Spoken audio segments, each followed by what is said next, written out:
So this is Gavin from FE News, and I've got the great privilege to be with David Price OBE, who's just about to launch his new book, The Power of Us, after his previous book, Open, which I've got on the shelf just there. And I wanted to chat with David because the government's going through a consultation period and exploring as to, with the white paper, as to what influence we should be taking for the FE sector moving forward, because we've gone through, the biggest generational change for a long time. Anyone living those generational changes say it'd be the biggest one ever, but I'm sure people that have lived for other ones have also would see that theirs has been pretty big too. But David, what would you say is a suggestion of what you've seen? Because you've got such a cool global perspective as to systems that are interesting in the world of education and in the world of work, which the UK government could maybe be thinking about. Right. Well, yeah, I mean, the fantastic opportunity that writing the book afforded me was I was able to go around the world really, and I mean, paid for it, so it wasn't like a holiday. But I went to places like Cambodia and Australia, New Zealand, and looked at what I considered to be really innovative organizations. Not all education, but an awful lot who were. And what I took from that is that sometimes it's easy for us in, and I keep using the word UK and it's wrong, it's easy for us in England to think that we're still this dominant force in education, and it's where all the cool stuff's happening. It's not, and I don't think it's been like that for a very long time. One of the interesting conversations I had was with a guy called Grant Lickman, and he's based in Southern California, and he just had a book out about education policy making, and he described what he called, there's basically three parts to education policy. There's the why, there's the what, and then there's the how. And in his view, certainly America had kind of reached a broad consensus, apart from, as he described it, the small cluster of schools in really deprived inner city urban areas that frankly nobody knew what to do with. But other than those, there was a kind of consensus around why it needed to change, and the what was relatively harmonious as well. That people talked about this concept of deeper learning, do less, go deeper, bring in external people. We use this term now, learning ecosystem, when we probably didn't about 5 years ago.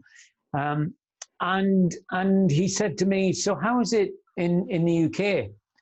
And I said, let's talk about England. I said, we still can't agree on the why. And it's true, we can't. I did a conference once with Pasi Sahlberg, who's the Finnish guy, and he wrote a book called Finnish Lessons, and he's worked a lot with ministers over in this country. And Pasi I said, well, Pasi, what's the difference between, say, the English system and the Finnish system? He said, in Finland, we agreed on what was the purpose of education about 70 years ago. And he said, doesn't matter which government's in charge, we pretty much don't mess with that. He said, it's really about, how we get to this goal. I think we're still in this country saying, is it about meeting employer needs? Or some people will say, is it about preparing citizens to be global citizens? I think we're still having that kind of discussion. And the reason why I say I think we have to stop referring to UK as a system is, I think what's going on in Wales right now is really interesting and very forward thinking. So to answer your question, I think what we've got to look at is let's catch up a bit here with in terms of the global debate that's going on. So in New Zealand, which I think has got a really fantastic education system and a kind of seamless blend between vocational and academic. They don't even use those terms. But they've been recently doing a massive consultation exercise. They call it the Big Conversation, where they said to people, what's working, what's not working for you. They talk to parents, they talk to employers. They had a very high profile public, a lot of these conversations were televised. And I just think if this government has kind of run out of ideas, and frankly, I think it has, because I think the path that it's been on for the last 10 years is not giving the return on investment that it should have been doing. So if they're starting to run out of ideas, then I think actually a bit of humility is probably a good thing. And we could start to say, okay, let's talk about what it needs to be. And the coronavirus is an absolutely perfect moment, because it seems to me what we saw with younger kids, at least, is that we had parents who understood what it was like to try to be a teacher. They realized how hard it was, And I've been doing parental engagement workshops, and I do them all around the world. Not so much in this country. Tend to do independent schools in this country, because they've seen the way the future's changing. And so, to just give you one example, what I often do is I talk to people about, what are the changes in employment? What are the changes in society that we've seen? The massive, huge changes that we've seen. And then I ask the question, given all of these changes, how could education stay the same as it's been for essentially 140 years? And then we get into talking about what's basically learning theory, and we look at design principles. If we were trying to rebuild an education system, what should be at the core? What's the kind of the non-negotiables? And this idea that parents aren't really interested just so long as you're looking after the young people, it's nonsense. They were absolutely passionate about it. And this guy came up with me at the end of the one I did in Gurgaon, which is part of New Delhi, and it's the sort of Silicon Valley of New Delhi. This fella came up with me at the end. He said, I totally get what you're talking about. He said, I'm in charge of HR for Google India. And he said, we cannot get people with the skills that we need now, not from India. He said, we have to look beyond that. He said, because we've got this rigid traditional system where we're still, feeding kids and knowledge and then testing them on that. He said, but my problem is I was a beneficiary of that system. I did it really well. And I think that's part of the issue, it seems to me. Part of the resistance for change, funnily enough, actually, I think comes from parents. And it's because we as educators have been rubbish at bringing them into a conversation. We're great at insider talk, and we'll use words like pedagogy and words that they can't understand. But we've not been good at involving them. And therefore, they kind of, I think there's not a nuanced conversation. You see it at its most absurd, where parents who would never step foot in a school because they hated that school, and then the school gets threatened with closure, and suddenly they're all up in arms saying, no, you can't close our school. But it caused you 10 years of absolute misery. But so there's a lack of kind of, cognitive connection within all that. But the only way we're going to get around that is to have this consultation. And I was involved in a group people call Whole Education. And just before the coronavirus hit, we'd started this national conversation. We call it the Big Education Conversation, where we were going around the country and having discussions right across the board. So yes, there were teachers, yes, there were college lecturers, but there were also parents and employers. And it was fantastic. And unfortunately, of course, coronavirus happened and it was no longer possible. But I do think if we are looking at, the government is committed to a citizens' assembly on climate change. It's committed to a citizens' assembly on, what we do after Brexit. Why not have a citizens' assembly on education? And why not get the discussion going? Because it's happening in other parts of the world. Yeah, 100%.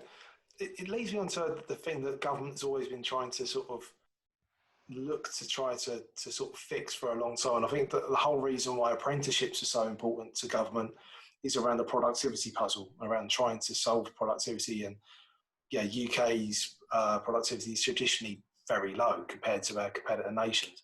Yeah. When you did your research and you did your travels, you obviously come across some amazing organisations that have got, you know, very innovative ways of working and really high productivity. What Yeah. can we learn from that for both work and education? Well, the organisation that I saw, there was this kind of almost a virtuous circle between high levels of employee engagement, between the innovation in the organization and its productivity. And then I suppose profitability was less important, but they all tended to come as a package. And it's not hard to see why. You know, if you've got maybe 70% of employees who actually don't enjoy their work, well, they're not going to be very productive. So, you know, the great learning that ought to have taken place from the lockdown is that people are actually more productive when they're at home, even though they've got the kids running around and the dogs barking. You know, why is that? Well, maybe it's because we were put in a position where we had to trust them. And I think people are still scratching their heads around how that works. But it seems to me that, so engagement's clearly a big issue. But what I also saw was there are some companies, particularly in the knowledge sector, that are being really agile and adaptable. So there's a company called Sparks and Honey, and it's based in New York, although they've got places all around the US. And 15 years ago, they would have been an advertising agency. That's basically what they did. They're right on Madison Avenue, which is where Mad Men, you know, all those advertising agencies used to be. They describe themselves now as a cultural consultancy. So what does that mean? It means there's that shift, that what businesses need to know now isn't so much, do you like this product? Do you want to buy it? It's more, what's bubbling away on social media? What should we be aware of? And they give a beautiful example of esports, because I didn't even know what esports was. And then when they talked about this report that they'd written on esports and how big it had become, and most people it just crept up on. Well, they were spotting it 5 years ago. And the reason why is they've got this artificial intelligence machine, and it's called Q, and it analyzes data from Twitter, social media, news feeds, TV stations. It analyzes millions and millions of these cultural signals, and it then kind of makes sense of them, it codes them, and they have a way of looking at what's coming up by the speed, by its reach. And if it's significant, then they will commission a report on it, because they know that corporations will pay them very well to know about this.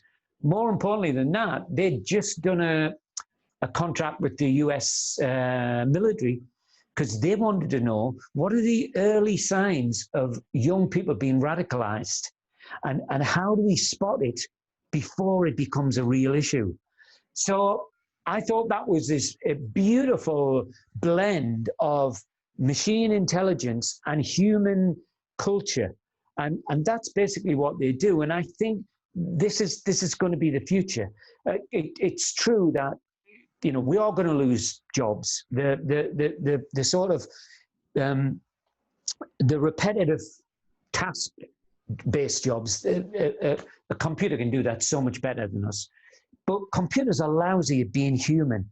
And I think that's what we've got to think about now. When we're talking about the growth areas, I mean, ironically, I often get, you know, parents will say to me, you know, have you got any advice? My kid's about to go to university, and I'll say, what's she going to study? And she'll say, law. I say, don't, you know, get her to be a beauty hairdressing therapist, you know, because that's where the work's going to be. The jobs now in the legal profession are disappearing just by the bucket load, because all of that research has now been automated.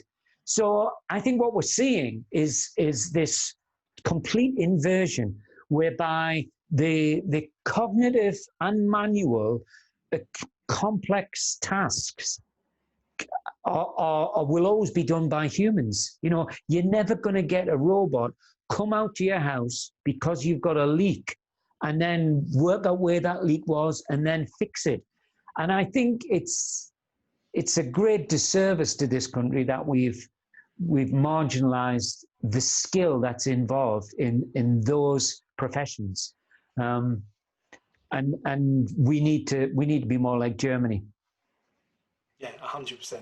No, 100%. David, thank you so much. That's real massive food for thought.